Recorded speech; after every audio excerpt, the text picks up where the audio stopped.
ನಾನು ನಿಮ್ಮ ವೀರೇಶ್ ವೀರಪ್ಪ. ಇವತ್ತಿನ ವಿಶೇಷ ಕಾರ್ಯಕ್ರಮ ಎಕ್ಸ್ ಕಾರ್ಪೊರೇಟರ್ ಹೋಮ್ ಟೂರಿಗೆ ಸ್ವಾಗತ. ನನ್ನ ಜೊತೆ ಇದ್ದಾರೆ ಇವತ್ತು SPM ಮಂಜು ಸರ್. ಕಾರ್ಯಕ್ರಮಕ್ಕೆ ಸ್ವಾಗತ ಸರ್. ನಮಸ್ತೆ ಸರ್. ಸರ್, ಈ ಹಿಂದೆ ಸಾಕಷ್ಟು ಅಧಿಕಾರಿಗಳನ್ನು ಅನುಭವಿಸಿದ್ರಿ. ಸತತ 20 ವರ್ಷಗಳ ರಾಜಕೀಯ ಹೋರಾಟ. ಇವತ್ತು ಖಾಲಿ ಕೂತಿದ್ರಿ, ಹೇಗನ್ಸುತ್ತೆ? ಏನಿಲ್ಲ, ಇವತ್ತೇನ್ ನಾವು ಖಾಲಿ ಕೂತಿಲ್ಲ, ಈಗಲೂ ಜನಸೇವೆಯನ್ನ ಮಾಡ್ತಿದೀವಿ. ಗ್ರೇಟ್. ಇವಾಗ್ಲೂ ನೀವು ನೋಡಿದ್ರಿ, ನಾನು ಸ್ಕೂಟರ್ನಲ್ಲಿ ಹೋಗಿ ವಾರ್ಡ್ ಅನ್ನ ಸುತ್ತಾಡ್ಕೊಂಡು ಜನ ಸಮಸ್ಯೆಗಳನ್ನ ಬಗೆಹರಿಸ್ಕೊಂಡು ಬಂದಾಗ ನಿಮ್ಮನ್ನ ನಾನು ಸ್ಕೂಟರ್ನಲ್ಲಿ ಬಂದೆ. ಬಂದಾಗ ನೀವು ಸಿಕ್ಕಿದ್ರಿ. ನಾನು 7 ಗಂಟೆಗೆ ವಾರ್ಡ್ ಹೊರಟಿದ್ದೆ, ನಮ್ಮ ಬರೋಷ್ಟೊತ್ತಿಗೆ 9 ಕಾಲ್ ಆಗಿತ್ತು. ಈಗ ಚುನಾವಣೆ ಇಲ್ಲದೆ ಇದ್ರೂ ಕೂಡ ಇಷ್ಟು ಓಡಾಟ ಇದೆಯಲ್ಲ, ಏನ್ ಅನ್ಸುತ್ತೆ ನಿಮ್ಗೆ? ನಾವು ಪ್ರೊಫೆಷನ್, ನಾವು MA in political science. Great. ನಾವು ಓದಿರೋದು ಅದೇನೆ, ಆಯ್ಕೆ ಮಾಡ್ಕೊಂಡಿರೋದು ರಾಜಕೀಯ ಕ್ಷೇತ್ರನೇ. ಇದರಲ್ಲಿ ನೋವು, ಖುಷಿ, ಬೇಸರ ಏನೇ ಇದ್ರು ನಾವಿಲ್ಲೇ ಇದ್ದು ಅದನ್ನ ಈಸ್ಬೇಕು, ಜಯಿಸ್ಬೇಕು ಅಂತಲ್ಲ, ಹಂಗೆ ಅದರಲ್ಲಿ ನಾವು ಪಾಲ್ಗೊಳ್ತೀವಿ. ಈಗ ಕಾರ್ಪೊರೇಟರ್ ಆಗಿ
ಸೂಕ್ತ ಯಾಕೆ ಮಾಡಲ್ಲ?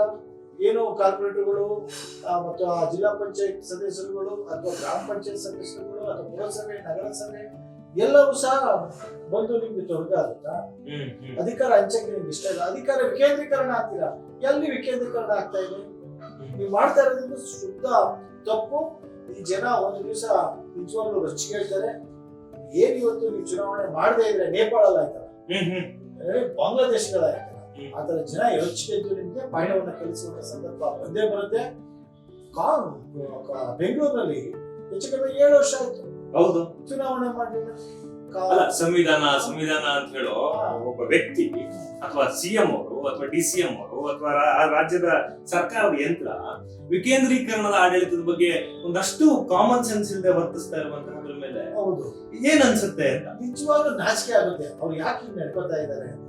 ಜಿಲ್ಲಾ ಪಂಚಾಯತ್ ಜನಗಳು ರೀಚ್ ಆಗ್ತಾರೆ ಹಳ್ಳಿಗಳಲ್ಲಿ. ಹೌದು, ತಾಲೂಕ್ ಪಂಚಾಯತ್ ಹೌದು, ಜನಗಳಿಗೆ ರೀಚ್ ಆಗ್ತಾರೆ. ಆಮೇಲೆ ಒಬ್ಬ ಜನಪ್ರತಿನಿಧಿಯನ್ನ ಹಕ್ಕಿನಿಂದ ಕೇಳೋದಕ್ಕೂ ಒಬ್ಬ ಅಧಿಕಾರಿ ಜೊತೆ ಜನಸಾಮಾನ್ಯ ಭೇಟಿಯಾಗಿ ಮಾತನಾಡೋದಕ್ಕೂ ವ್ಯತ್ಯಾಸ ಇದೆ ನೋಡಿ.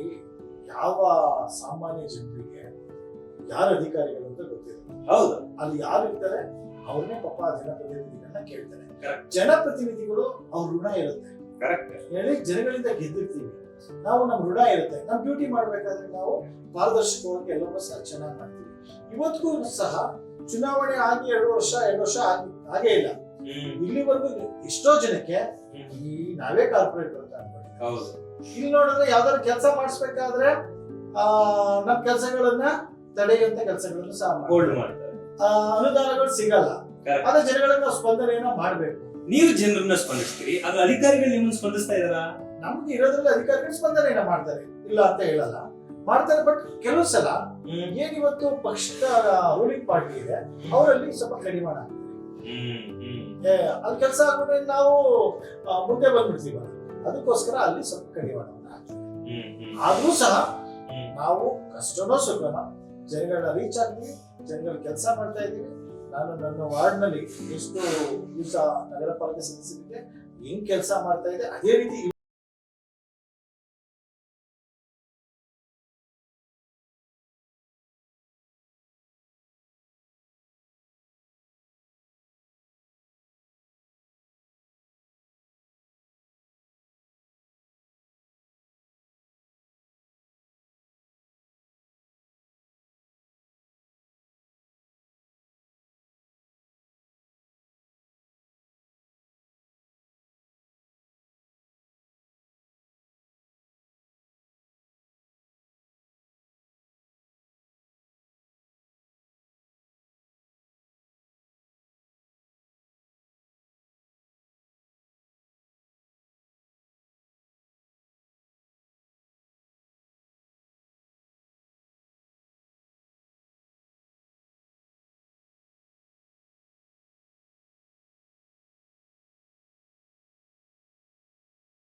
ಅವತ್ತು ನಾನು ಯುವ ಜನರ ಅಧ್ಯಕ್ಷ ಆಗಿದ್ದೆ.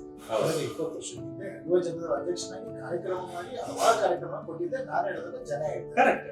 ಆ ನಂತರದಲ್ಲಿ ನಮ್ಮ ಜಿಲ್ಲಾ ನಾಯಕರಾದಂತ ಇವತ್ತು ನಮ್ಮ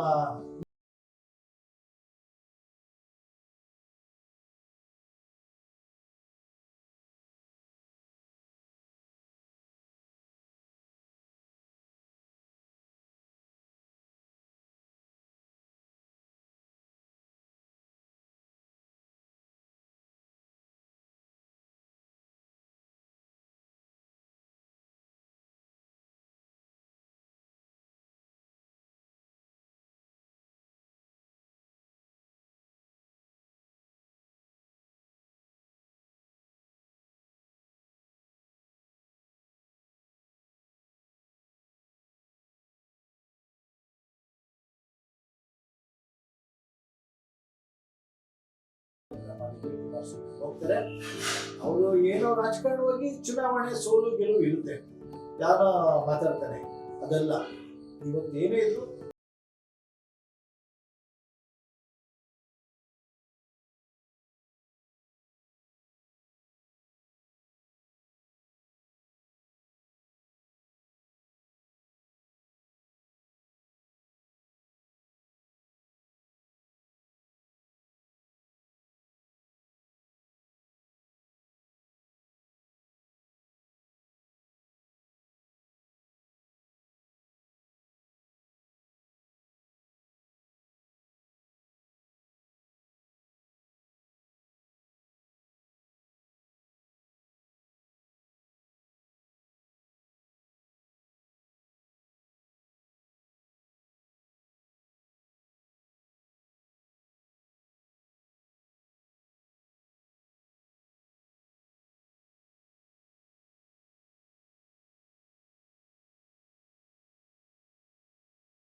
ಈಗ ಕಾರ್ಪೊರೇಷನ್ ಎಲೆಕ್ಷನ್ ಆದ್ರೆ ಹೆಂಗಿದೆ ನಿಮ್ಗೆ ವರ್ಚಸ್ಸು ತಾಕತ್ತು? ಖಂಡಿತ ವರ್ಚಸ್ಸು ಇದೆ, ಜೆಡಿಎಸ್ಗೆ ತಾಕತ್ತು ಇದೆ.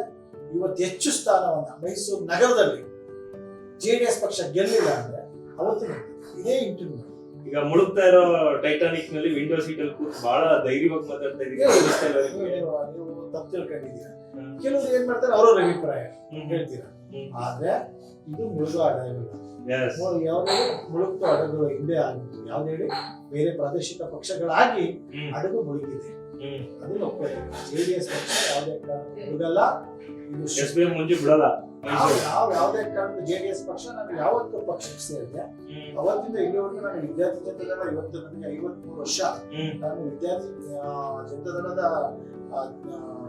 ಸದಸ್ಯನಾಗಿ ಹೋದಂತವ್ರು 21 ವರ್ಷದಲ್ಲಿ. ಆಯ್ತಾ, ಕಾವೇರಿ ಕ್ರಿಯಾ ಸಮಿತಿ ಹೋರಾಟ ಮಾಡ್ಕೊಂಡು ಸ್ಟೂಡೆಂಟ್ ಲೀಡರ್ ಆಗಿದ್ದೆ. ಮಹಾರಾಜ ಸಭೆ ನಾನು ಸ್ಟೂಡೆಂಟ್ ಲೀಡರ್ ಆಗಿದ್ದೆ. ಆನಂತರ ಸೋಮಾನಿ ಕಾಲೇಜಲ್ಲಿ ಬಂದು ಜನರಲ್ ಸೆಕ್ರೆಟರಿ ಆಗಿದೆ. ಆಮೇಲೆ ನಾನು ಎಲ್ಲಾ ಕ್ಷೇತ್ರಗಳಲ್ಲೂ ಸಹ ಈ ಹೋರಾಟದ ಮುಖಾಂತರ ನಾವು ಬಂದವರು ಸುಮ್ಮನೆ ತಿಳ್ಕೊಂಡವ್ರಲ್ಲ. ಇವತ್ತು ಹುಡುಗರಿಗೆ ಹೋರಾಟ ಅನ್ನೋದೇ ಬರ್ತಿದ್ದಾರೆ.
ಆಮೇಲೆ ರಾಜಕಾರಣದಲ್ಲಿ ಬಂದಾಗ ಸ್ವಲ್ಪ ನೋವು ಬೇಸರ ಇರುತ್ತೆ. ಮನೆಯವರು ಹೇಗೆ ಸಪೋರ್ಟ್ ಮಾಡ್ತಿದ್ರು? 100% ನಾವು ಅದನ್ನ ಮರೆಯಂಗಿಲ್ಲ. ನಾವು ಇವತ್ತು ನೀಟಾಗಿ ಕುತ್ಕೊಂಡು ಬಟ್ಟೆ ಹಾಕೊಂಡು ಎಲ್ಲ ಮಾತಾಡ್ಕೊಂಡು ಈಗ ಹೋಗ್ತಾ ಇದ್ವಿ ಅಂದ್ರೆ ಅವರ ಶ್ರೀಮತಿ 100% ಊಟ ತಿಂಡಿ ನಮ್ಮ ತಾಯಿ ಇರ್ಬೋದು, ನಮ್ಮ ಶ್ರೀಮತಿ ಇರ್ಬೋದು, ನಮ್ಮ ಕುಟುಂಬ ಇರ್ಬೋದು, ಅದ್ರ ನಮ್ಮ ಸಹೋದರಿ ಎಲ್ಲರೂ ಸಹ ನಮಗೆ ಸಂಪೂರ್ಣ ನಮ್ಮ ಸ್ನೇಹಿತರು. ಎಲ್ಲದಕ್ಕಿಂತ ಮುಖ್ಯವಾಗಿ ನಮ್ಮ ಜೊತೆ ಇರುವಂತ ಸ್ನೇಹಿತರು ಅವರೆಲ್ಲರೂ ಸಹಕಾರ. ರಿಟೈರ್ಮೆಂಟ್ ಅಂತ ಅನ್ಸುತ್ತ ಅಧಿಕಾರ ಇಲ್ಲ ರಿಟೈರ್ಮೆಂಟ್ ಏನಿಲ್ಲ ನಮ್ಗೆ, ಯಾವ್ದು ರಿಟೈರ್ಮೆಂಟ್ ಇಲ್ಲ. ರಿಟೈರ್ಮೆಂಟ್ ಅನ್ನೋದು ಬರುವಂತದ್ದು ಯಾವ್ದೋ ತುಂಬಾ ವರ್ಷ ಆದ್ಮೇಲೆ. ದೇವೇಗೌಡರಿಗೆ ಸಿಕ್ಕಿಲ್ಲ ನಮ್ಗೆ ಅವರೇ ಒಂದು ಮಾದರಿ. ಅವರು 94 ವರ್ಷದಲ್ಲಿ ಹೋರಾಟ ಮಾಡ್ತಾರೆ. ಯಾವ ರಿಟೈರ್ಮೆಂಟ್ ಏನಿಲ್ಲ, ಕೆಲಸ ಮಾಡ್ತಾರೆ. ಓಕೆ, ವೈಶಾಲಿ ಮೇಡಮ್ ಬಗ್ಗೆ ಹೇಳೋದು ನಿಮ್ಮ ಅಭಿಪ್ರಾಯ ಹೇಗೆ? ಅವರು ಬಹಳ ವರ್ಷದಿಂದಲೇ ಕೇಳ್ಬೇಕಾಗಿದ್ದ ಪ್ರಶ್ನೆ ಇವಾಗ ಕೇಳಿಲ್ಲ. ಖಂಡಿತವಾಗ್ಲೂ ಇವತ್ತು ಏನಾದ್ರು ಹೇಳಿದ್ನಲ್ಲ, ಅವರು ಕುಟುಂಬನ ನಿರ್ವಹಣೆ ಮಾಡ್ಕೊಂಡು ನಮ್ಮನ್ನು ನೋಡ್ಕೊಂಡು ಎಲ್ಲಾನು ಮುಗಿಸ್ಕೊಂಡು ಒಂದು ಯಾಕಂದ್ರೆ ನಿಮ್ಮನ್ನ ನೋಡ್ಲಿಕ್ಕೆ ತುಂಬಾ ಜನ ಬಂದಾಗ ಮೇಡಮ್ ಹೇಳ್ತಿದ್ರು ಸ್ವಲ್ಪ ಇರಿಟೇಟ್ ಆಗೋದು ಸ್ಟಾರ್ಟಿಂಗ್.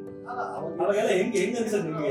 ಏನಿಲ್ಲ, ನಾವು ಸ್ವಲ್ಪ ಏನು ಬಂದಾಗ ಎಲ್ಲೋ ಪಾಪ ಹೋಗ್ಬೇಕಾಗುತ್ತೆ, ದೇವಸ್ಥಾನಕ್ಕೆ ಹೋಗ್ಬೇಕಾಗುತ್ತೆ, ಅಥವಾ ಏನಾದ್ರು ನನಗೆ ಕೆಲಸಗಳಿರುತ್ತೆ, ಈ ಅಂತ ಸಂದರ್ಭದಲ್ಲಿ ಹೇಳಿರ್ಬೋದು. ಬಟ್ ಆದ್ರೆ ಯಾವುದೇ ಬಂದ್ರು ಅವ್ರನ್ನ ಪ್ರೀತಿಯಿಂದ ಕರೆದು ಮಾತಾಡಿಸಿ ಜನ ಹೇಳ್ತಾರೆ, ಬಂದ್ರೆ ಮಾತಾಡಿಸಿ ಮಾತಾಡ್ತಾರೆ, ನೆಂಟರು ಸ್ನೇಹಿತರು ಎಲ್ಲ ಬರ್ತಾ ಇರ್ತಾರೆ. ಬಂದಾಗ ಒಂದು ಊಟ ತಿಂಡಿ ನಾವು ಎಲ್ಲ ಅರೇಂಜ್ ಮಾಡ್ತಾ ಇರ್ತೀವಿ. ಅವಾಗ ಅವ್ರು ಯಾವುದೇ ಬೇಸರ ಇಲ್ಲ, ಕುತ್ಕೊಂಡು ಎಲ್ಲರಿಗೂ ಊಟ ಬಡಿಸೋದು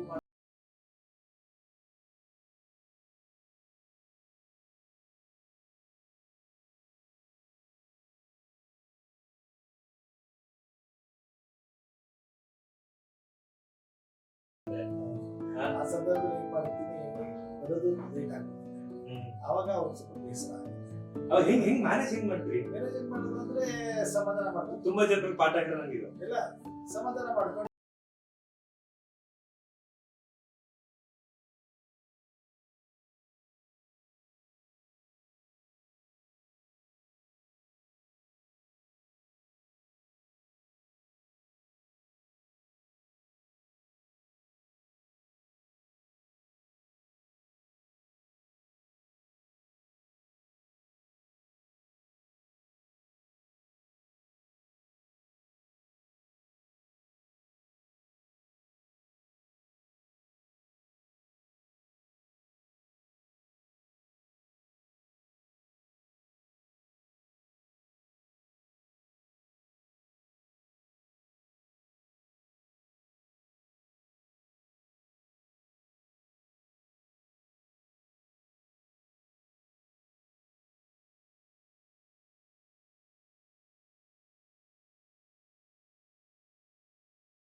ಈ ಮನೆಯ ಮಹಾರಾಣಿ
ಅಪ್ಪ ಅಮ್ಮನ ಚೆನ್ನಾಗಿ ನೋಡ್ಕೋಬೇಕು ಅಂತ ನಂಗೆ ಇಷ್ಟ. ಒಂದು ನಿಷ್ಕಲ್ಮಶವಾದಂತಹ ಮನಸ್ಸು ಯಾವ ರೀತಿಯಾಗಿ SBM ಮಂಜು ಅವ್ರ ಸುತ್ತ ಇದೆ ಅನ್ನೋದಕ್ಕೆ ಇದೊಂದು ಸಣ್ಣ ಉದಾಹರಣೆ.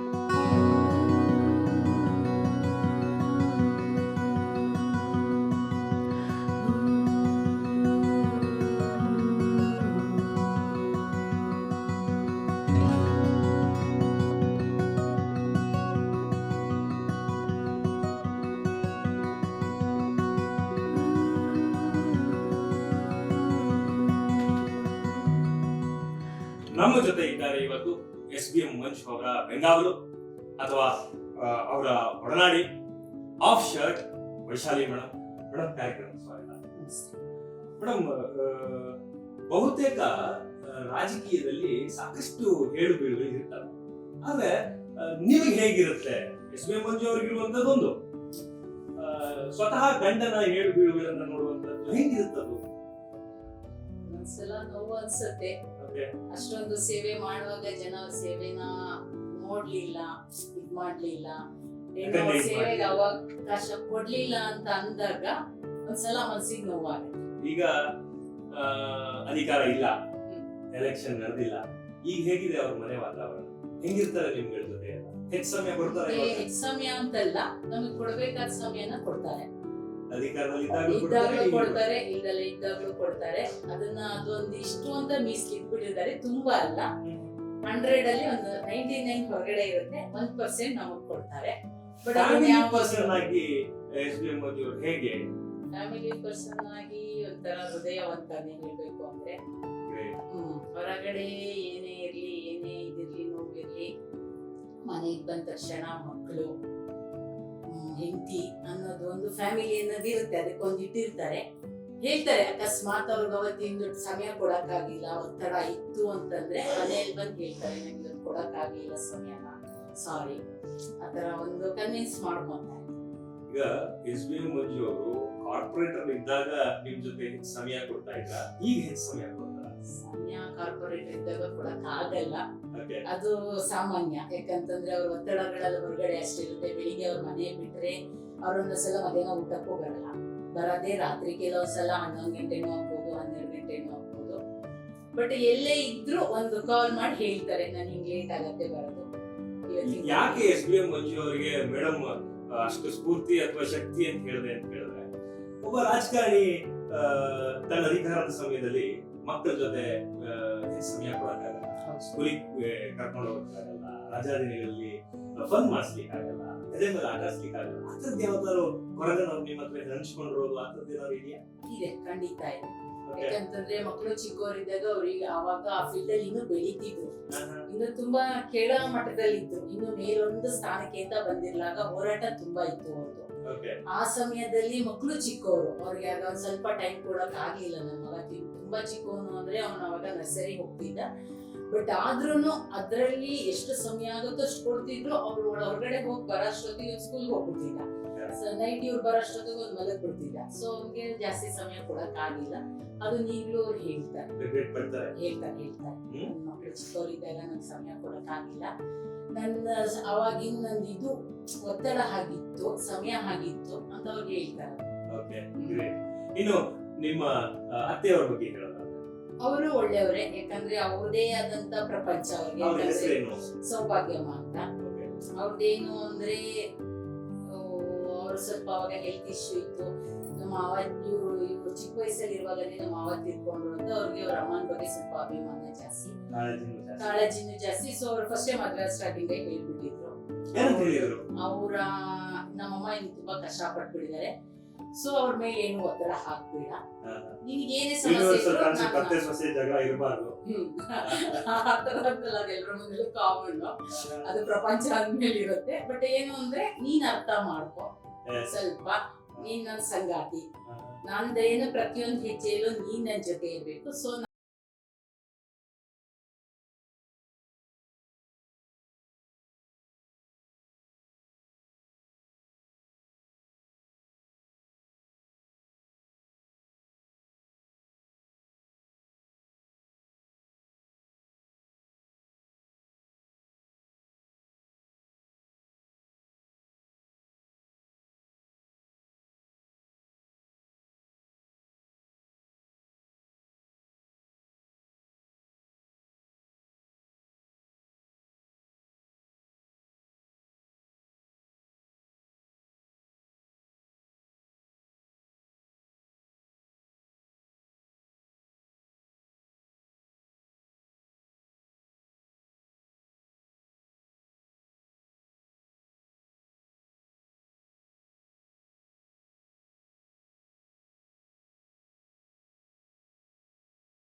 ಆಮೇಲೆ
ಅದೇ ಕಷ್ಟ ಕೆಲವರಿಗೆ ನೀನ್ ಒಳಗಡೆ ಕಲ್ಸ್ ನೀವು ಅದು ನಿನ್ ಧರ್ಮ ಅದನ್ನ ಅವ್ರು ಹೇಳ್ಕೊಡ್ತಾರೆ. ಕೆಲವೊಂದ್ಸಲ ಕೋಪ ಬರತ್ತೆ, ಬಟ್ ಆಮೇಲೆ ಯೋಚನೆ ಮಾಡಿದಾಗ ಅನ್ಸುತ್ತೆ ಹೌದು ಅವ್ರು ಹೇಳೋದು ಸತ್ಯ. ಯಾಕಂದ್ರೆ ನಾವ್ ಆ ಜಾಗದಲ್ಲಿ ಇದ್ದಾಗಲೇ ನಮ್ಗೆ ಅದ್ ನೋವು ಗೊತ್ತಾಗುತ್ತೆ, ನಾವ್ ಮೇಲಿದ್ದಾಗ ನಮ್ಗೆ ನೋವು ಗೊತ್ತಾಗುತ್ತೆ. ಸಾರಿ ಕೇಳೋದಾದ್ರೆ ಯಾವ್ದಾದ್ರು ಒಂದು ವಿಷಯಕ್ಕೆ ಇದುವರೆಗೂ ಸಾರಿ ಕೇಳಕ್ ಆಗೇ ಇಲ್ಲ ಆ ತರದ್ ಏನಾದ್ರು ಇದೆ? ತುಂಬಾ ಇದೆ, ರೇಟ್ ಕೊಡ್ತೀನಿ. ಅವ್ರೆಲ್ಲಾದ್ರೂ ಹೋಗಿರ್ತಾರೆ, ನಾನು ರೆಡಿ ಆಗಿ ಕೂತ್ಬಿಟ್ಟಿರ್ತೀನಿ ಫಂಕ್ಷನ್ಗೆ, ಅವ್ರು ಆನ್ ಟೈಮ್ ಬರಲ್ಲ, ನನ್ಗೆ ಗೊತ್ತಿರುತ್ತೆ ಅಂತಿರುತ್ತೆ. ಆದ್ರೂ ನಮ್ದೊಂದು ಹೆಂಗಸ್ರು ಅಂದ್ಮೇಲೆ ಇರುತ್ತಲ್ವಾ, ಆನ್ ಟೈಮ್ ಬರ್ಲಿಲ್ಲ ಯಾವಾಗ್ಲೂ ಎಲ್ಲೋ ಕರ್ಕೊಂಡು ಹೋಗಲ್ಲ, ಎಲ್ಲ ಹೋದ್ರು ಲೇಟೇ, ಅದೊಂದು ಮುನ್ಸು ಯಾವಾಗ್ಲೂ ಇರುತ್ತೆ. ಕೇಳ್ತೀನಿ, ಕೇಳಿದ್ರು ಮತ್ತೆ ಕೇಳ್ತೀನಿ, ಏನೇ ತಪ್ಪು ಮಾಡಿದ್ರು ನಿಮ್ಗೆ ಏನು ಇರಿಟೇಟ್ ಮಾಡಿದ್ರು ಎಸ್, ಇದಾಗಿತ್ತು ಈ ಹೊತ್ತಿನ ವಿಶೇಷ. ಗ್ರಂಥಗಳನ್ನು ನೋಡ್ತಾ ಇರಿ, ಇಡೀ ನ್ಯೂಸ್ ನಿಮ್ಮೊಂದಿಗೆ ನಾವಿದ್ದೇವೆ.